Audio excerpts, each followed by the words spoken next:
Hardcore's the godfather of rap. Well, at least in St. John's, Newfoundland, had us taking it back to 9-9. I was faking them jacks and making some tracks. The verbals used to hate, try to say it was whack. Cause I acted like a thug, trying to play like I'm black. Neil Conway had some shit to say about that. ECI, LSD used to play in the back.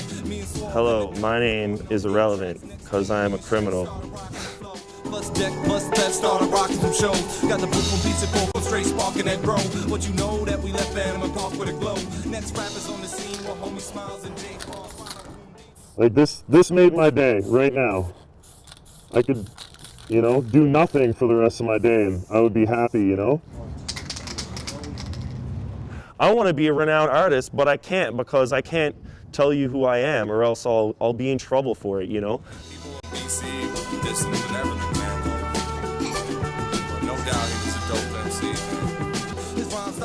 If we could come down here and do something that takes time, that we're proud of, that we're happy with, that would do a lot for the community.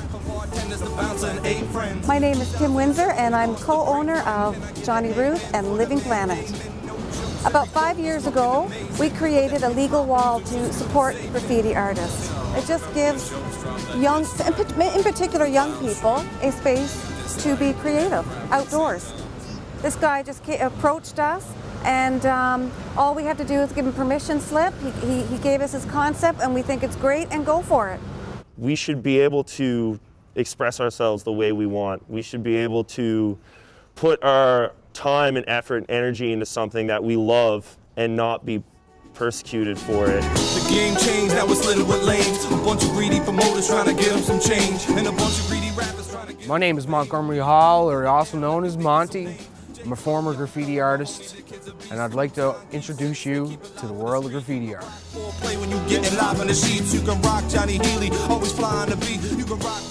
What you see here is called a one-letter bomb. It's actually just an outline. It's a quick tag. They run up, they use a can of paint. They do it like this, real quick, and they walk away. It's called a one-letter bomb. Right now you're looking at what's referred to as a tag. It's a writer's pen name. It's very elegant and absolutely beautiful. A masterpiece is a piece that's larger than life, bigger than the average artist, something that takes time and effort and a whole lot of dedication. As the artist, we don't see it as vandalism, we see it as art.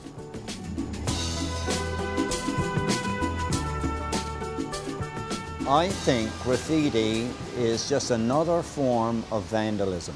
My name is Dennis O'Keefe and I am the Mayor of St. John's, Newfoundland and Labrador. The city policy is that as soon as possible where we have graffiti on a public building, on a city building or a property that the city is responsible for, that we clean it off right away.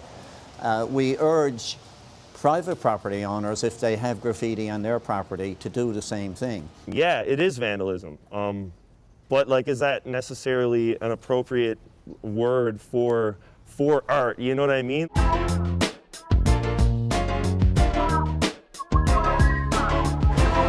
I think it's a wonderful way for people who perhaps don't have a lot of money or they don't have a studio, but they want to express themselves, and providing they choose elegant places.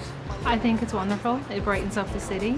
They're expressing how they feel. A lot of it is very beautiful. Some of them are just doing damage to people's property, and some of them are doing actually some nice artwork. I actually think it's great if it's really art, as opposed to a lot of just tagging. I think tagging's the shit. Everyone fucking tags. This city is growing. This city is boring as hell, okay? So this is gonna get worse for, business owners, for the government, because there's nothing to do here. So you gotta keep occupied, My name is Tony Butt. I'm the owner of The Reluctant Chef, a small 30-seat restaurant in downtown St. John's. We've been tagged twice. What you see behind me, and we haven't gotten around to removing that yet. And we had our front window tagged. What we got behind us, I don't see that as art. I see it as destruction and cost to me. You try and appreciate where people are coming from, but when you got to dole out money to fix it, it becomes a little bit more frustrating than anything else. I don't want to hurt anyone's feelings. I want to enjoy my life and feel like, you know, I've done something to better it for myself. And if that's considered vandalism, then that's what it is. I don't appreciate the tagging on the front. We work too hard, and we're just like everyone else.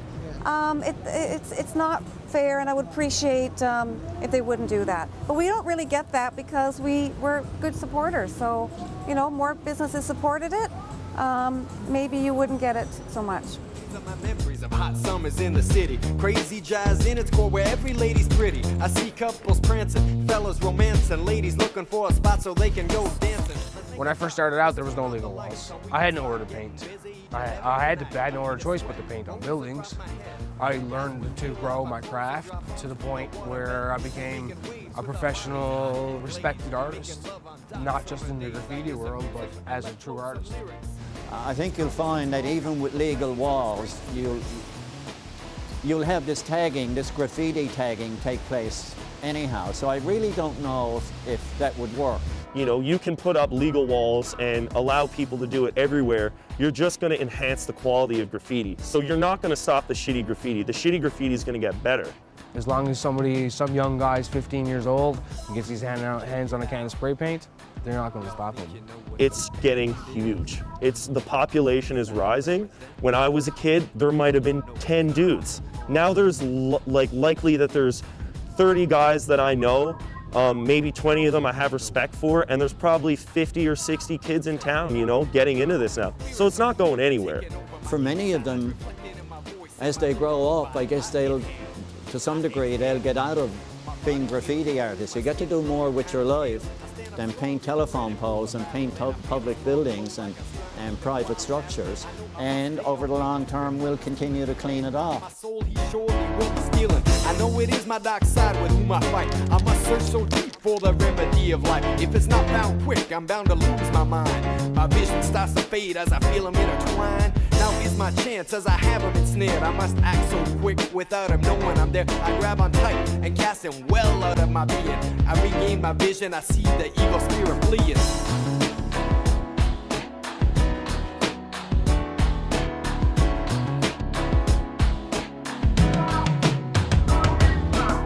I look around, recognize my surroundings. I see my one love's eyes wide and her heart's pounding. I reassure her everything's okay, that the dark side is gone and the good have won this day. She breaks into tears of joy and rests upon my shoulder. But all I can think is, man, I'm so glad it's over. I wouldn't ever want to have to do it again, cause I know this day I was granted a second